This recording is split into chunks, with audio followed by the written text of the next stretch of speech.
Hello everyone, welcome back to my new lecture.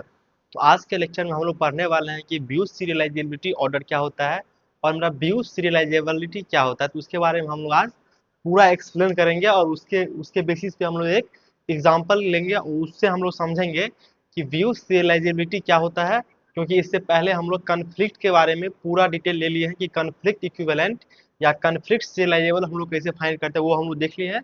अब बारी है हम लोग को जानने की कि व्यू सीरियलाइजेबिलिटी क्या होता है। देखिए, सबसे पहले हम कुछ इसका बता दे रहे हैं। देखिए, व्यू सीरियलाइजेबिलिटी क्या है।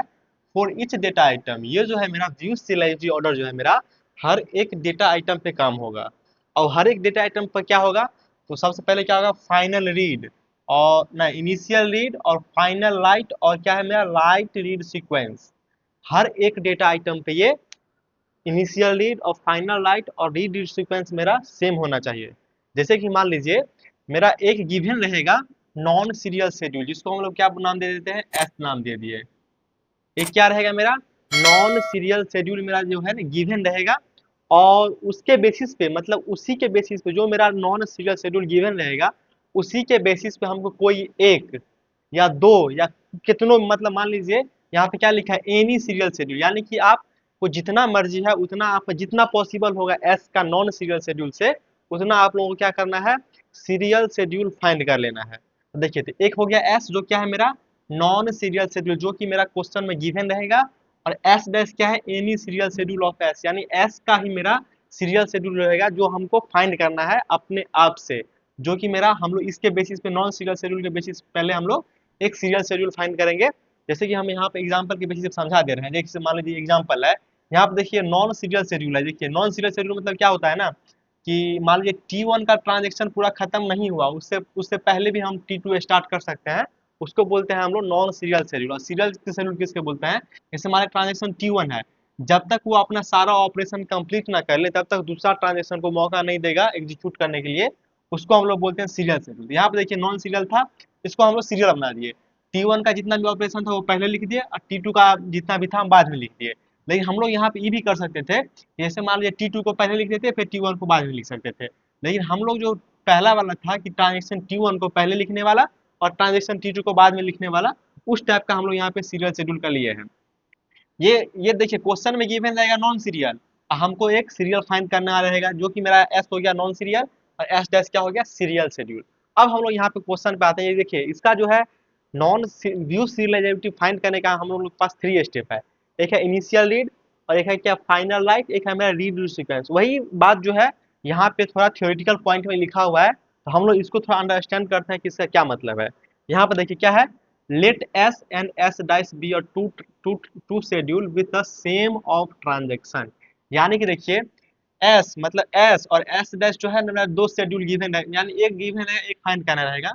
उस सबका जो है ना सेम ट्रांजेक्शन कब मेरा, देखिए S and S dash are view equivalent if the following three condition are meet for each data item। यानी कि देखिए हर एक डेटा आइटम के लिए S और S डैश का जो है ना ये 3 कंडीशन जो हम यहाँ पे लिखे हैं वो मेरा वो मेरा जो है ये वाला होना चाहिए, तभी मेरा हम उसको बोल सकते थे कि वो व्यू इक्विवेलेंट या व्यू सीरियलाइजेबल को फॉलो करता है। जैसे कि मान लीजिए पहला लाइन क्या बोलता है, देखिए इफ इन शेड्यूल एस, यानी कि शेड्यूल एस में, जैसे एग्जांपल ये है शेड्यूल एस में ट्रांजेक्शन टी आई। देखिए ट्रांजेक्शन टी आई यानी कि हम आई मतलब क्या हो, ट्रांजेक्शन 1 2 3 जितना भी ट्रांजेक्शन होगा उसको transaction T I read the initial value of Q. यानी कि मान लीजिए किसी एक डेटा आइटम पे, यहाँ पे देखिए डेटा आइटम ए भी है बी भी है, तो हमको हर एक डेटा आइटम पे चेक करना है कि उसका इनिशियल रीड जो भी होगा, क्या बोला है, if the schedule S transaction, यानी अभी एस में चेक करना है, टी आई यानी कि एक में भी दो में भी हो सकता है, read the initial data item Q, यानी किसी एक डेटा आइटम पे उसका इनिशियल वैल्यू चेक करना है। Then S dash also transaction T I must read the initial read of value of Q. यानी कि यहाँ पे एग्जांपल के बेसिस हम समझा दे रहे हैं। देखिए जैसे मान लीजिए टी आई, यानी कि यहाँ पे देखिए T1 पे क्या है मेरा इनिशियल रीड, क्या है इनिशियल रीड क्या है A1 का T1 पे है। देखिए पहले इनिशियल जो रीड किया है डेटा आइटम ए को कौन किया है, T1 किया है। तो जब T1 किया है तो इसके करस्पॉन्डिंग जो हम लोग सीरियल शेड्यूल फाइंड किए हैं उसमें भी जो हम लोग का डेटा आइटम ए के लिए जो भी मेरा इनिशियल रीड होगा वो T1 ही करेगा, तभी हम उसको बोलेंगे वो मेरा फर्स्ट स्टेप को फॉलो कर रहा है। कि जैसे मान लीजिए यहाँ पे, मान लीजिए जैसे मान लीजिए यहाँ पे, इसको मान लीजिए इग्नोर कर दिए, यहाँ पे देखिए डेटा आइटम ए के लिए, देखिए ए को छोड़ दीजिए, डेटा आइटम बी के लिए रीड कर रहा है, इनिशियल रीड क्या है, देखिए डेटा आइटम बी के लिए कहीं पे काम नहीं हुआ है, यहाँ पे देखिए काम हुआ है, तो देखिए इनिशियल रीड क्या है मेरा, यहाँ पे देखिए डेटा आइटम बी के लिए मेरा इनिशियल रीड क्या है, T1 पे है। तो देखिए जो जो मेरा शेड्यूल फाइंड करेंगे उसमें भी क्या है मेरा डेटा आइटम बी के लिए जो इनिशियल रीड होगा T1 में ही होगा, यही बोला जा रहा है मेरा फर्स्ट स्टेप। अब सेकेंड स्टेप क्या है, इफ द शेड्यूल एस, यानी पहले शेड्यूल एस में ही हमको सब कुछ चेक करना है। Transaction T I execute read that the value was produced by the transaction T I that is schedule, देखिए यहाँ पे देखिए क्या बोला है, देखिए शेड्यूल एस, यानी कि शेड्यूल एस है ट्रांजेक्शन टी आई, यानी किसी ट्रांजेक्शन में हो सकता है एग्जीक्यूट, यानी कि रीड डेटा को हमको एग्जीक्यूट करना है, and that value are produced by the transaction T I, यानी कि देखिए यहाँ पर टी जे होगा, यानी कि देखिए ये क्या बोला, जैसे मान लीजिए यहाँ पर रीड है, तो जो रीड ऑपरेशन कब फाइंड होगा, जब उसका कोई एक, जैसे मान लीजिए देखिए यहाँ पे देखिए इससे कहाँ गया, यहाँ पे देखिए जी डेटा आइटम बी पे मेरा रीड हो रहा है, उससे पहले जो है मेरा डेटा आइटम बी पे जो है मेरा राइट प्रोड्यूस होना चाहिए, उसी को हम लोग बोल, इसको डायरेक्टली बोलिए नहीं, इसको क्या बोलते हैं, राइट रीड सीक्वेंस, यानी कि डेटा आइटम, यानी कि सेम डेटा आइटम के लिए सबसे पहले रीड होगा, उसके बाद जो पहले राइट होगा, उसके बाद जो रीड होगा उसको हम लोग बोलते हैं अपडेटेड रीड, यानी कि देखिए राइट होने के बाद रीड हुआ है, नहीं कि देखिए इधर जो भी काम होगा उसको राइट कर दिया, उसके बाद उसी डेटा आइटम को फिर से रीड कर रहा है, उसको बोलते हैं हम राइट रीड सीक्वेंस। यही सेकेंड स्टेप यही है कि मान लीजिए कि रीड राइट सीक्वेंस अगर transaction serial non serial schedule में अगर ट्रांजेक्शन मान लीजिए डब्लू डब्लू आर, यानी कि राइट रीड सीक्वेंस अगर मान लीजिए T1 फॉलोड बाय T2 है, तो सीरियल शेड्यूल में भी जो है ना T2 फॉलोड बाय, यानी T1 फॉलोड बाय T2 आना चाहिए, तो यही मेरा है सेकेंड स्टेप।